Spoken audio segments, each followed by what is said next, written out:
The vibrant city of Hong Kong is alive. Deep in the night, the Hong Kong Police Department receives an urgent distress signal. A mysterious group of criminals had successfully breached the vault. However, only a single safety deposit box was broken into. And even stranger, the contents weren't the expected diamonds or gold. Instead, they took only a simple notebook containing some kind of cryptographic key. The box's owner is instantly furious. The reason? That notebook held precisely half of his cryptocurrency password. Just half. Now, with that portion of the key in the wrong hands, over $500 million of his digital currency is suddenly at serious risk of being completely wiped out. But transferring that kind of massive fortune is not a simple transaction. It is a highly complex process. This directs the crew to their next objective, a digital asset management firm. Picture it as a heavily secured storage facility, a Fort Knox for crypto, situated on the 4th floor of a completely unremarkable office building. They store the remaining half of the critical password, along with digital assets for many other wealthy clients. The thieves infiltrate the company. While digging through the company's database, they uncover something enormous. Hidden within that data is the login information belonging to a legendary billionaire. This individual was formerly the CEO of the world's largest crypto exchange in Kuala Lumpur. He infamously embezzled a cool $1.5 billion in crypto and then vanished. He was later found dead in Macau under extremely suspicious circumstances. The persistent rumor suggests he faked his death because that $1.5 billion has never been accounted for. Until this moment, no one suspected a thing. But all that missing money was just sitting there, completely exposed and ready to be taken. Now, Simon, the crew's technical expert, insists on staying a minute longer to copy the entire complete password. The significant problem? The police are due to arrive there in under 5 minutes. Their original plan was a lightning-fast 3-minute operation. Therefore, even 1 extra minute carries extreme risk. Staying means the definite possibility of being caught. But the rest of the crew is completely energized by the potential huge score and agrees with Simon's decision. Leung, the leader of this young outfit, realizes he cannot stop them, so he decides to remain and ensure their escape. The police officers arrive right at the front entrance of the building. Leung shouts at the crew, urging them to get out immediately. They time their exit perfectly, rushing into the elevator to escape down the corridor, and then bam, they collide directly with the police. Here's the crucial detail. The officers wouldn't have even recognized who they were. Simon, the tech prodigy, had replaced all the security camera footage with fabricated images, so the thieves' faces were not recorded. But at that exact moment, an employee of the robbed company makes a phone call to the cops. The officers instantly realize they have been tricked and launch the pursuit. Cornered, the panicked crew sprints back into the elevator, grabbing one of the police officers as a human shield. Under normal circumstances, ascending in an elevator is a fatal mistake. It's like willingly entering a sealed trap, as all possible exits are closed off. But this is where the action becomes unbelievable. It turns out these individuals had already prepared parachutes. The crew bursts out onto the rooftop and immediately leaps off. The entire crew successfully deploys their parachutes and executes a landing right on top of a nearby casino. The police quickly storm inside, chasing after them. But once again, thanks to meticulous planning and a blazingly fast change of clothes, the crew effectively disappears into the massive crowd. Following this disaster, the crypto millionaire who lost his $500 million is absolutely livid. He is screaming at the police, completely losing control. The money is entirely gone. $500 million. Not a single cent remains. The police chief is now under intense pressure. In this era of high technology, the police force simply cannot compete with this crew's advanced technical skills.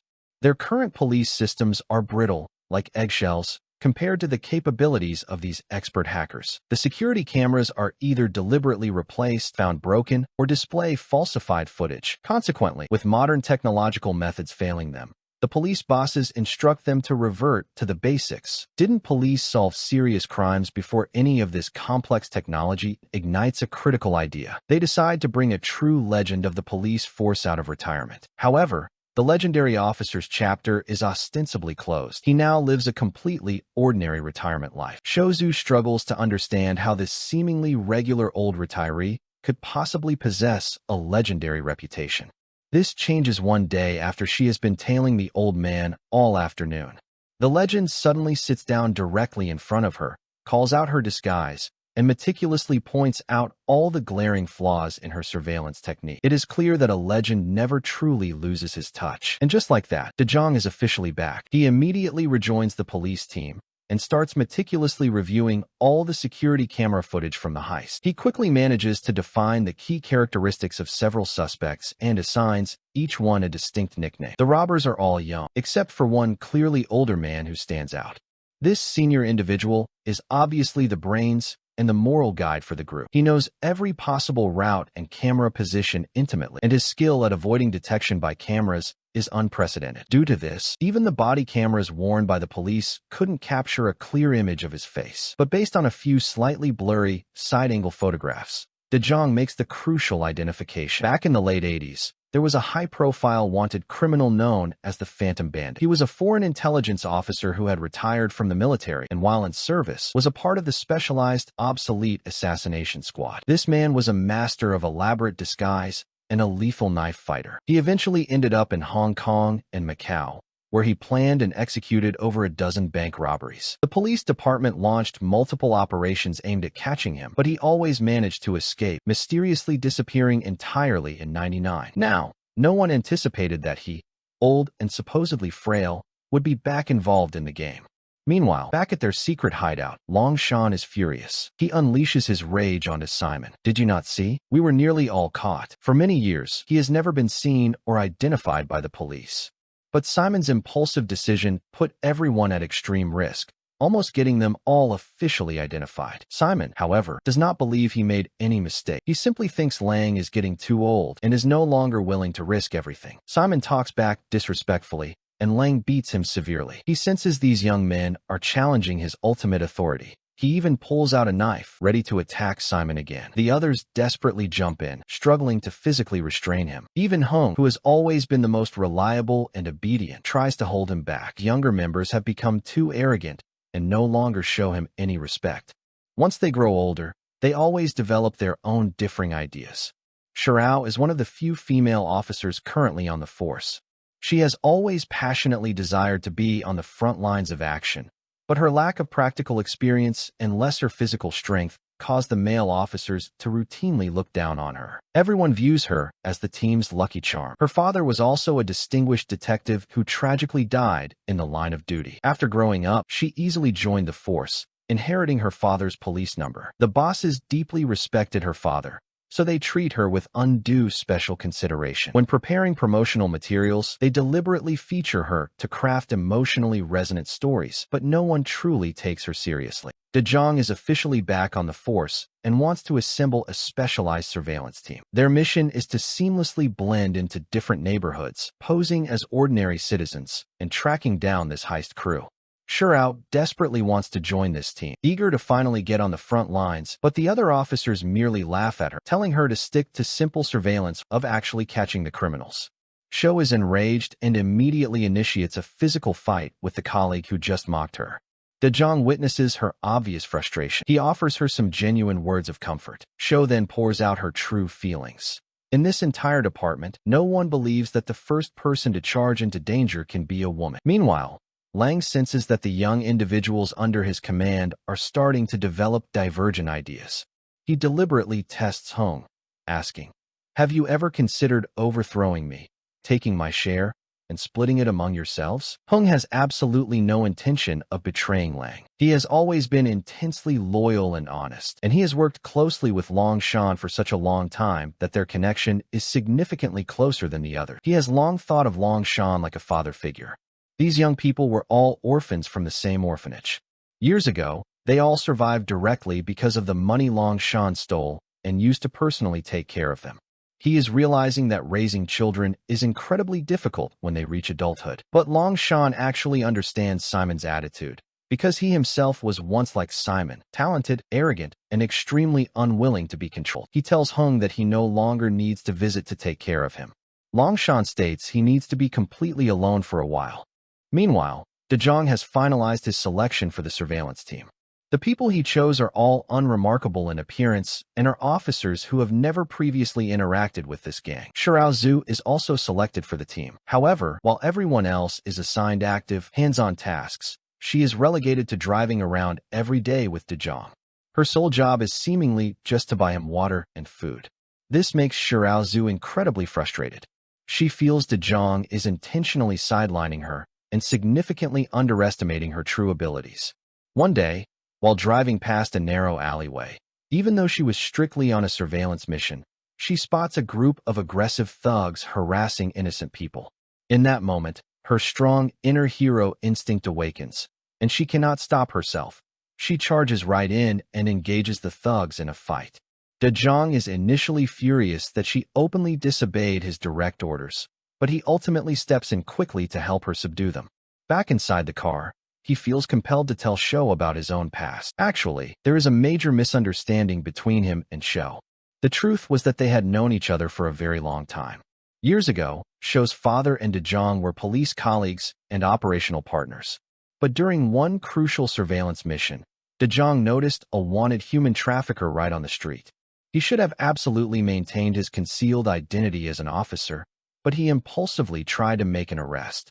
As a direct consequence, Before we go furthermore, please subscribe to my channel for more video like this. their cover was completely ruined. Shou's father, in a desperate attempt to protect De Jong, was tragically shot and killed.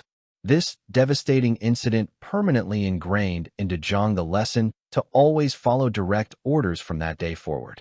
Hearing these painful words, Shou's eyes instantly well up. This is the first time she has learned the true, underlying cause of her father's death, and she finally understands the gravity of her own recent mistakes. Right at that intense moment, the car passes through a busy market square. For just a split second, they unexpectedly catch sight of a familiar figure. Attention all units. Attention all units. The Phantom Bandit has been sighted. Longsheng is indeed exceptionally skilled at evading cameras. The cameras installed throughout the market are completely unable to capture his face head-on. To formally confirm his identity, the police are forced to rely solely on the surveillance team to visually identify him with their own eyes. A few officers approach cautiously, terrified of spooking Lang. Over the past few days, Lang has already seen the other members of the surveillance team. Getting any closer would definitely make Longsheng extremely suspicious. The only person at the scene who has not been seen by Lang, whose cover is still intact, is Xiaozu. De Jong assigns this glorious, high-stakes task directly to Xiaozu. Xiaozu approaches carefully, but she doesn't dare look Lang directly in the eye. She pretends to be searching for something she dropped on the dirty ground, and by using the reflection visible in a grimy puddle, she successfully sees Lang's face and confirms that he is, without a doubt, the man they are seeking. Immediately after, they follow Lang all the way back to his apartment building. However, the residence where Lang lives is densely populated with many residents. They can only determine which section of the building he occupies, but they cannot pinpoint his exact apartment within that large section. At this moment of crisis, Shou volunteers to take on this demanding task. She follows Longsheng directly into the elevator. But Lang has already begun to suspect the young girl who has been hanging around him since earlier. Specifically, when Shou instinctively raises her hand near her ear to communicate with her teammates, Lang instantly notices the distinct gesture. He senses that something is wrong with this girl and quietly draws his knife. Fortunately, right at that very moment, De Jong notices the alarming anomaly and follows them into the elevator. He cleverly pretends to be Xiaozu's father, loudly scolding her for being preoccupied with dating and her appearance, and casually removes her earring. Seeing that Xiaozu's ear is genuinely wearing a simple earring and not a hidden earpiece, Lang's guard temporarily lowers, and he puts his knife away. However, he is still not entirely convinced of their innocence. De Jong then quickly presses the button for the top floor, floor 25. When the elevator arrives, he forcefully drags Shou out. At this point, Shou is sweating profusely with fear. Not knowing what to do next, De Jong calmly displays his expert lock-picking skills, casually opening the door to a randomly selected apartment and walking straight inside. At this sight, Lang, still in the elevator, watches them enter the apartment and finally leaves, truly relieved. That night, the police use powerful infrared cameras to monitor Lang and discover that he is simply sitting on his sofa, compulsively popping bubble wrap and staring blankly at a bag. Seeing absolutely nothing unusual, everyone eventually leaves, with only De Jong remaining to continue posing as Longsheng's new neighbor in the apartment building. The next morning, De Jong follows Longsheng to the market again, attempting to befriend him. Longsheng constantly engages him in conversation to test his authenticity, but De Jong skillfully manages to deflect all the questions. He even boldly invites Longsheng to his house for a home-cooked meal. During the meal, Shou pretends to be Zhang's daughter and avoids making any damaging slip-ups.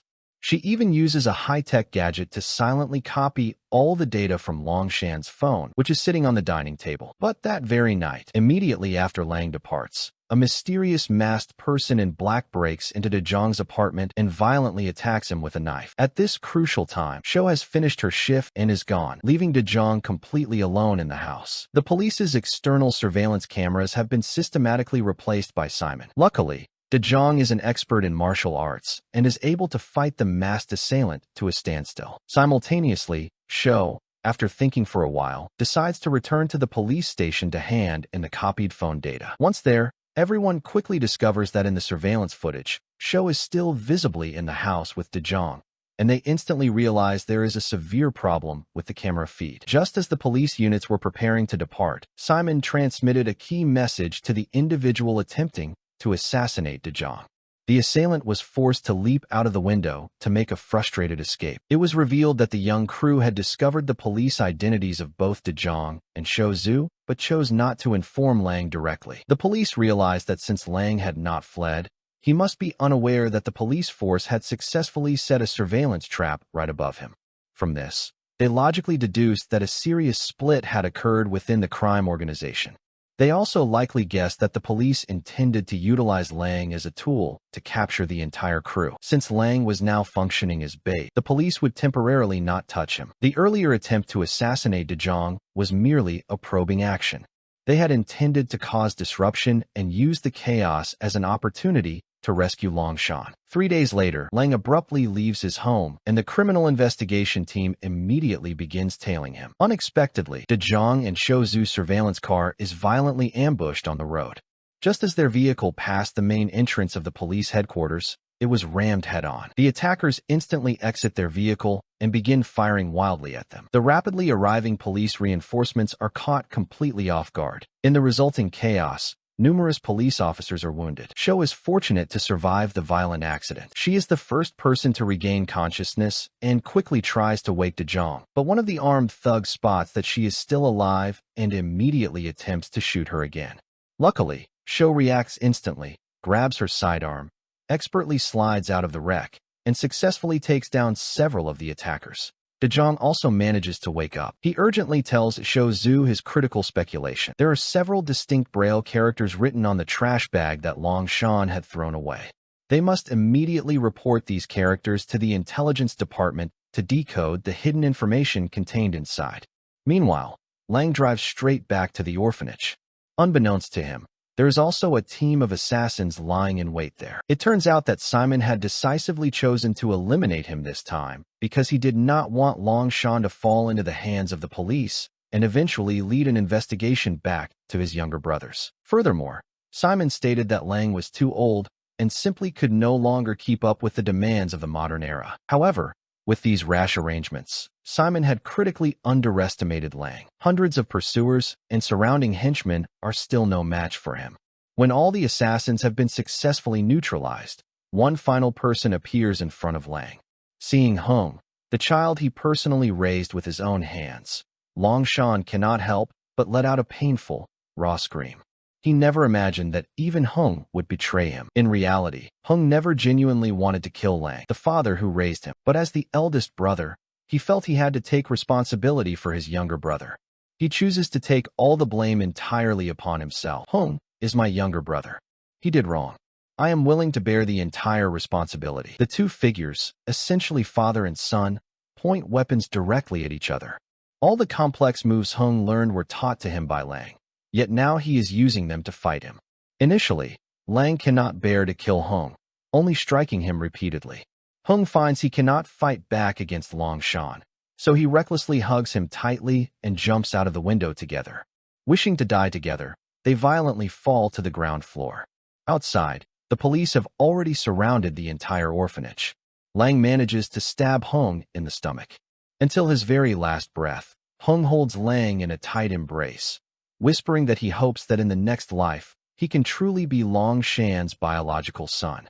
Hearing Hung's final dying words, Longsheng suddenly realizes that perhaps Hung never intended to kill him. His expression shifts dramatically, but it is already too late. Seeing his older brother die, he painfully presses the detonator button, intending to blow Longsheng to pieces right then and there. But at the decisive moment, Longsheng quickly uses Hung's body as a shield against the blast. After the powerful explosion subsides, the police rush into the orphanage and locate Lang within the rubble. Longsheng tells them he is now willing to fully cooperate with the police to capture the rest of the crime group. At the police station, they have also successfully captured the attackers from the headquarters ambush. They are revealed to be a group of impersonal mercenaries who know nothing about the operation other than getting paid for their work. The true target of the mercenaries was $10 billion in dirty money. This dirty money had been used by the police as a secure storage for a sensitive government digital project. The police did not have the access password, so they could not retrieve the money. While Simon and his gang have successfully obtained the necessary password, all their massive efforts to break into the police station were solely to steal this digital currency account directly from the server. And now, they have succeeded. Furthermore, at this moment, Simon suddenly comprehends that Lang is far too capable. It's impossible for him to be so muddled that he wouldn't recognize the police officers. Yet, Lang continued to interact with them, perhaps with the underlying goal of helping them draw the police's attention. The police utilized their advanced suspect vehicle tracking system and determined that the criminals may have changed cars and headed toward a nearby hotel. The police immediately mobilize and rush to the hotel, and sure enough, they successfully apprehend some of the remaining criminals. However, while being transported, Longsheng abruptly knocks out the police officer escorting him and successfully makes his escape. Simultaneously, Simon has arrived at the train station. A young, plainclothes police officer has been tailing him the entire time and is preparing to make an arrest when he is suddenly stabbed by another person. Immediately afterward, he feels his femoral artery being severed, and the resulting pain becomes unbearable. The person who attacked him is none other than Longsheng. After ruthlessly killing the police officer, he pursues Simon and proceeds to stab his unfilial adopted son to death. At this point, his adopted sons have been almost entirely wiped out. Although Lang himself has successfully escaped, he knows absolutely nothing about handling digital currency, nor does he possess the technical knowledge required to transfer it. Longsheng decides to take a major gamble by using his old-fashioned methods. He directly threatens a wealthy businessman, demanding $10 million in physical cash in exchange for the return of his digital currency. Facing a total loss of several hundred million and having the crisis solved by simply surrendering $10 million, the businessman is naturally thrilled and instantly agrees. He decides not to report the deal to the police, but Ta-Chung and Shou had already correctly guessed Lang's desperate actions. They interrogate the businessman, who confirms the precise location of the transaction. At the appointed time of the transaction, Zhu had skillfully arrived at the location ahead of time to conduct surveillance. When Lang appears, he sits down directly opposite her. Zhu maintains a completely calm expression, successfully feigns ignorance, and manages to stall for critical time until the police reinforcements arrive. Lang immediately engages in a fight with Ta-Chung, but ultimately, Ta-Chung is no match for Lang's abilities and is nearly fatally stabbed. Fortunately, Zhu risks her life to physically restrain Lang. Fearing that more police officers are rapidly arriving, Lang quickly flees the scene, but he has nowhere left to escape. Zhu expertly directs the surrounding forces and successfully blocks him off into a tight street corner. "I am a police officer, Ling. You are under arrest." Afterward, Lang is sent to prison. But the story is not yet over, because Hung and Simon were not twins, but triplets. This shocking revelation means that there is still another brother running free. This third individual has already posted an official wanted order targeting Longsheng on the dark web. Longsheng's choice to go to prison may very well be because he realized that behind Simon, there is still another mastermind operating. He chose to enter prison to temporarily avoid the coming storm.